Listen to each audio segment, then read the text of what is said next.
Hey everybody. Okay, so this is the beginning of my mixed media number 6, my inchies. And inchies is something I've done quite a bit because I'm a stamper, and with stamping, inchies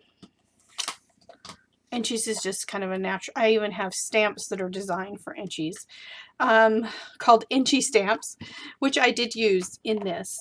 And this would have came out really fabulous had I been a little more vigilant about the inks I use. And that's just so silly of me because I totally know this. But one of my challenges right now is that my StazOn pads are, some of them drying out, and I need to buy reinkers for them. And yeah. So these were doing great until I added this blue that's on top. And you can see right here, well, I don't know if you can see, it's really fuzzy. And the reason it's really fuzzy is because I use Stampin' Up! Ink there. And I should have known I was going to put Mod Podge over the top, and I think I even thought that. And when I put the Mod Podge on, I put it very lightly because it was already bleeding the minute the Mod Podge hit it. But that's okay. It's the concept. This book is about showing, having, at least for me, just having the ideas in it. And I had just coated this with some copper paint and some brown paint, and I kind of mixed it because I knew I wanted to do a steampunk theme on my inchies, at least for this book. And yeah, this is kind of an ugly page, to be honest. But I do have it in my book, and I'm satisfied with it. So I will make some inchies for a scrapbook page that I will be more careful not to use ink that's going to run. And yeah, so that's where I am on mixed media number 6. Thanks. Hey everybody. So I am now completed with step 2 of my inchies project, and I have created inchies that I can then use in a project. And these were way more intense than the inchies I did in my book. They were quite involved. I started with a piece of watercolor paper, and I put down 3 colors of watercolor: a yellow, a green, and a brown. And then on top of that, I stamped some with chalk ink, and I don't even know if any of that shows, but I stamped various things in chalk ink in some there was some green chalk ink, there was some gray chalk ink, and some sort of mustardy chalk ink. Then I took some feather stamps and StazOn, and you can definitely start to see that in some of them. Let's see if that'll focus for you. And I put feathers all over the background, and then I cut them into the 1-inch. And then you can kind of see around the edges. Let's see if you can kind of see that. Around the edges, I use the same StazOn. Oh. I edged around each one with the StazOn. I think I missed that one. I keep seeing where I missed one. Like this one missed the parts of it. Anyway. And then I came in and I mounted them. I coated all of them in matte medium and mounted them onto the black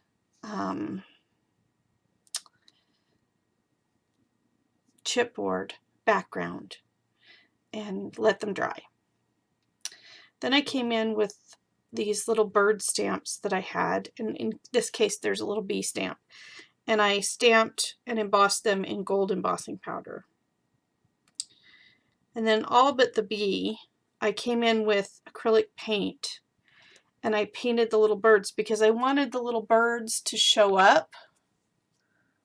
Let's see if you can see that. There we go. I wanted the little birds to show up over the top of the StazOn for the most part, so I sort of used that resist technique where I put the embossing down in the gold, and then I put on the acrylic paint and then I let it dry and then I rubbed it off so that the embossing would be revealed the details of the bird. Okay, so you can kind of see those layers. After that, I coated the whole thing in triple thick, which looks like this. It's an Americana product. It's really just like Glossy Accents, only this giant bottle costs $7 instead of, you know, $7 for a little one. And you just paint it on. It's triple thick, and it works pretty much identical to Glossy Accents. So I put that on there, and then I love micro beads on inchies, and so I poured on, I have a custom mix of micro beads that is clear, black, and brown. And it's just a sand mix. That's one that I had. And I sprinkled that, some of it more, some of it less. And then on these particular ones with the bluebirds, because they seemed more spring-like, I added this kind of yellow iridescent glitter that looks like little pieces of straw. I don't know. You can kind of tell. Hey, I know I promised you a process video, but my kids are home today. You know how that is. So this is what I was able to do in little tiny bits between, you know, managing the children. And I'm sure you all know what that's like if you have kids. All right, so this is what I did with my inchies. I'll just walk you through the layout. This green cardstock is just some really cheap Michaels cardstock. And I wanted it to match exactly, so that's why I used the cheap, because I used the cheap on my silhouette. They cut fast and they cut easy. They don't have to be cut with 2 cuts, like double cut, so I usually do that. And then this snakeskin print is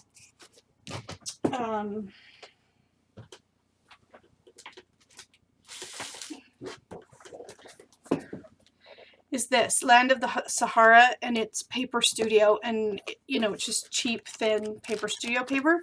But I really I don't know, I just fell in love with this vintage sort of safari paper, and it's great for boy layouts because it gives some cool textures. And so I used the snakeskin behind it because, you know, the creepy teeth. I don't know. So this paper, that's the yellow, it has a texture. I don't know if you can see it. It has a texture. That's because it's, oh, come on, there we go. That's because it's club scrap paper, and it came out of my scrap bins, which I can't tell you how wonderful it is that I have put my scrap bins right next to my desk within arm's reach. Since I have done that, I have been going there constantly. So like this background paper is club scrap. This paper is a scrap of club scrap. Actually, this little tag here that's peeking out, it's the other side, and it was some cut aparts that they had that looked kind of like this. So I used this tag here, and then I used the backside for journaling. Here,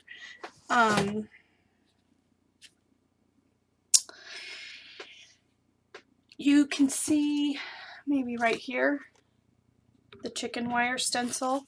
So I had cut all of these little cuts, this cut, the background, the circle, out of the green, and I knew I was going to color some of it, and I wanted it to be kind of a taupe because I felt like it would go well with the snake print. So I started by using some light modeling paste and a stencil that I had cut on my silhouette that looks like chicken wire, and I also added it, you can kind of see it right there, see it there amongst the snake print. I put it there too, and then I covered the whole snake print background with matte medium, golden matte medium, and I adhered it to the green paper with that. And that basically, because I don't have any clear gesso, it sealed the paper, and then I just used frayed burlap. You can kind of see it right there too. I used frayed burlap to color the chicken wire so it didn't look stark white.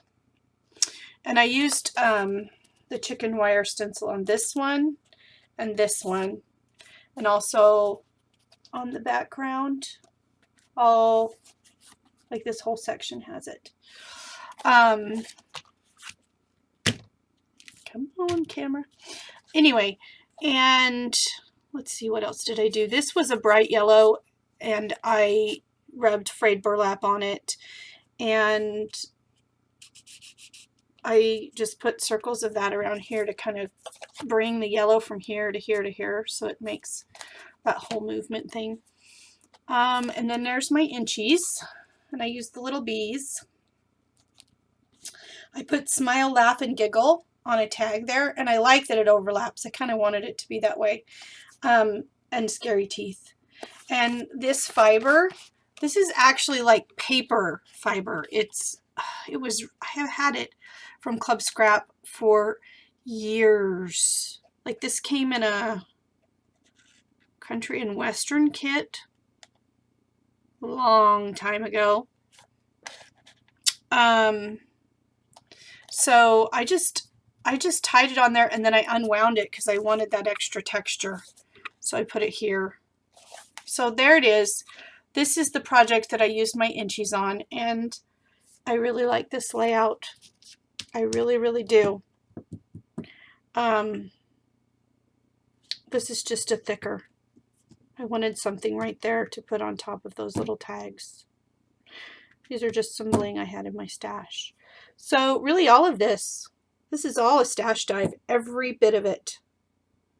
Other than the inchies, which I made, which were also kind of a stash dive.